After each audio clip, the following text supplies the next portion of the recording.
வணக்கம் தமிழ் உறவுகளுக்கு.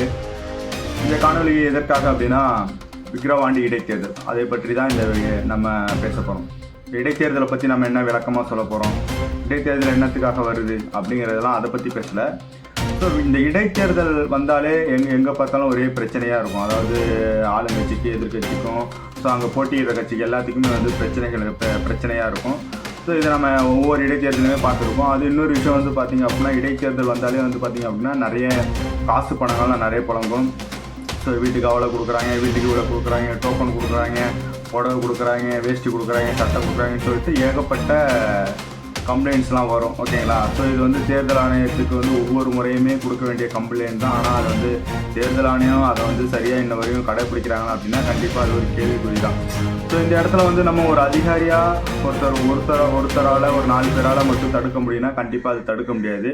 ஸோ ரியாலிட்டியை நம்ம புரிஞ்சுக்கணும். ரியாலிட்டி என்ன அப்படின்னா, மக்கள் வாங்குறதை தடுத்தாதான் இந்த கண்டிப்பாக இந்தமாரி பரிசு பொருள் கொடுக்குறதோ பணம் கொடுக்குறதோ நம்ம வாங்குறதை தடுக்க முடியும். அதை மக்கள் புரிஞ்சுக்கணும். எல்லாரும் அரசியல் பண்ணணுங்கிறதுக்காக தேர்தல் ஆணையத்து மேலே குற்றம் சொல்லுவாங்க, ஆப்போசிட்டில் இருக்கிற வேட்பாளர் மேலே குற்றம் சொல்லுவாங்க. ஸோ இந்த இடத்துல நம்ம இவங்களெல்லாம் குற்றம் சொல்கிறத விட மக்கள் அந்த இடத்துல வாங்காமல் இருந்தாங்க அப்படின்னா கண்டிப்பாக அதை ஒழிச்சிடலாம். இதுதான் ஒரே தீர்வை தவிர மற்றபடி நம்ம தேர்தல் ஆணையத்தை குற்றம் சொல்லியோ அப்போ கொடுக்குற வேட்பாளரை குற்றம் சொல்லியோ அதில் எந்த ஒரு பிரயோஜனமும் இல்லை. அது இன்னொரு சமயம் பார்த்தீங்க அப்படின்னா, இது போல் பரிசு பொருள் வாங்குறதுனால தான் பார்த்தீங்க அப்படின்னா ஊழலுக்கு மிகப்பெரிய ஒரு அடித்தளமாக அமையுது.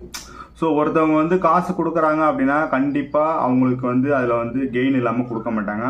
ஸோ அந்தமாரி நம்ம வாங்குறதுனால தான் அவங்கள்ட்ட போய் நம்ம தொகுதிக்கு இதை செய்யுங்க, அதை போங்க அப்படின்னு சொல்லிட்டு நம்ம போய் உரிமையாக கேட்க முடியல. அதை அந்த ஒரு மனநிலையிலேருந்து மக்கள் முதல்ல மாறணும். ஸோ இதுமாரி நம்ம ஓட்டு காசு வாங்கக்கூடாது, நம்ம கரெக்டான வேட்பாளரை சூஸ் பண்ணணும். அப்படி சூஸ் பண்ணால் தான் நம்ம தெருவுக்கு என்ன வேணும், நம்ம ஊருக்கு என்ன வேணும் அப்படிங்கிறத கேட்டு நம்ம வாங்க முடியும். அப்படி ஒரு வேளை அவர் செய்யலை அப்படிங்கும்போது அடுத்த கட்ட தேர்தலில் அவரை நம்ம புறக்கணிக்கலாம். ஸோ இது முதல்ல மக்கள் மாறினாதான் அரசியல்வாதிகளும் மாறுவாங்க. ஸோ இதுதான் நிதர்சனமான உண்மை. இது அரசியல் பேசுகிறவங்க யாருமே பார்த்தீங்க அப்படின்னா கண்டிப்பாக ஸோ நேற்றைய தினம் பார்த்தீங்க அப்படின்னா, நாம் தமிழர் கட்சி வேட்பாளர் ஆதரித்து நம்ம ராஜீவ்காந்தி அவர்கள் பிரச்சாரம் மேற்கொண்டு இருந்தார்.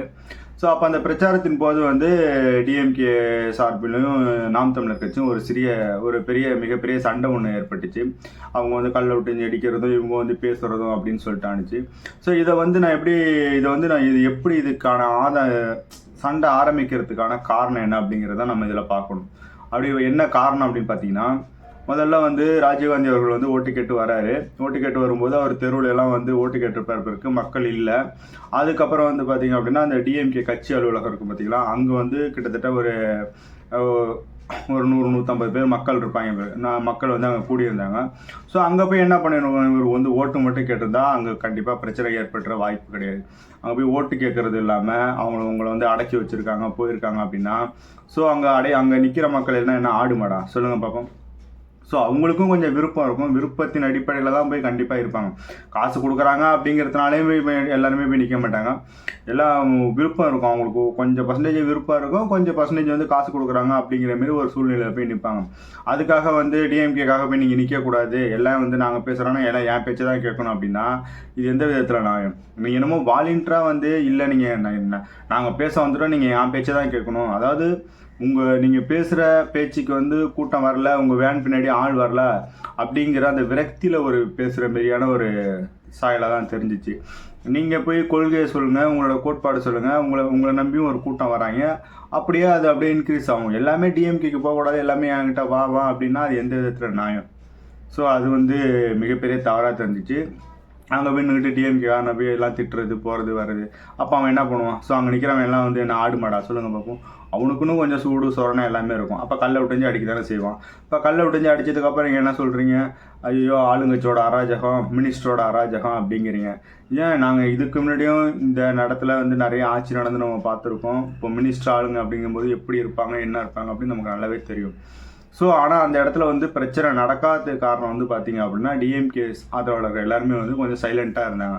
ஆனால் நாம் தமிழர் கட்சி தான் பார்த்தீங்கன்னா அங்கே போய் நின்றுக்கிட்டு மைக் போட்டுக்கிட்டு எல்லாருமே பேசுகிறது, ஒருமையில் பேசுகிறது, எல்லாம் திருடங்கிறது, எல்லாம் அப்படிங்கிறது இப்படிங்கிறது, இதெல்லாம் என்ன பேச்சு? இதுதான் உங்கள் கொள்கையா? நீங்கள் உங்களோட கொள்கை என்ன வச்சுருக்கீங்க? அடுத்த கட்சியை திட்டுறது மட்டும்தான் கொள்கையாக வச்சுருக்கீங்களே தவிர உங்களோட கொள்கையை கேட்டு நீங்கள் உங்களோட கொள்கையை சொல்லி நீங்கள் ஓட்டு கேளுங்க. அதை தான் நம்ம சொல்கிறோம், புரியுதுங்களா? அதுக்கப்புறம் வந்து பார்த்தீங்க அப்படின்னா அதுக்கு முதல் நாள் வந்து பார்த்தீங்க அப்படின்னா காளியம்மாவும் அதேமாதிரி தான். காளியம்மா என்ன பண்ணுறாங்க, போயிட்டு டிஎம்கே செட்டு போட்டிருக்காங்களா அங்கே போய் நின்றுட்டு அங்கே தான் போய் பிரச்சாரமே பண்ண ஸ்டார்ட் பண்ணுறாங்க. மற்ற இடத்துலலாம் போய் பிரச்சாரம் பண்ணுறாரு, அங்கே தான் போய் பிரச்சாரம் ஸ்டார்ட் பண்ணுறாங்க. இது என்ன விதத்தில் நியாயம் அப்படிங்கிறது எனக்கு தெரியல. இப்போ அவங்க பிரச்சனை பண்ணுறாங்களா இல்லை நீங்கள் பிரச்சனை பண்ணுறீங்களா பார்த்தா ஆளுங்கட்சியை விட நீங்கள் தான் இப்போதைக்கு அதிகமாக பிரச்சனை பண்ணுற மாதிரி இருக்குது. ஸோ உங்களை பார்க்கும்போது தான் என்னடா இது இவங்க என்னடா பிரச்சனை பண்ணுற கட்சி வருது அப்படிங்கிற மாரி நமக்கே தோணுது. ஆனால் இருந்தாலும் நீங்கள் என்ன பண்ணுறீங்க, சோசியல் மீடியாவில் என்ன பண்ணுறீங்க, இல்லை ஆளுங்கட்சியோட அராஜகம், ஆளுங்கட்சியோட இது அப்படி இப்படின்னு சொல்லிட்டு பொய் பிரச்சாரத்தை பண்ணுறீங்க. ஸோ இது போல் பொய் பிரச்சாரம்லாம் பண்ணீங்க அப்படின்னா உங்களுக்கு ஓட்டு பர்சன்டேஜ் ஏறுறதுங்கிறத விட இறங்க தான் செய்யும். நீங்கள் கொஞ்சமாவது மாற்று அரசியலை கொண்டு வரீங்க, நீங்கள் நியாயமாக நடந்தீங்க அப்படின்னா கண்டிப்பாக உங்களை மக்கள் ஏற்றுப்பாங்க.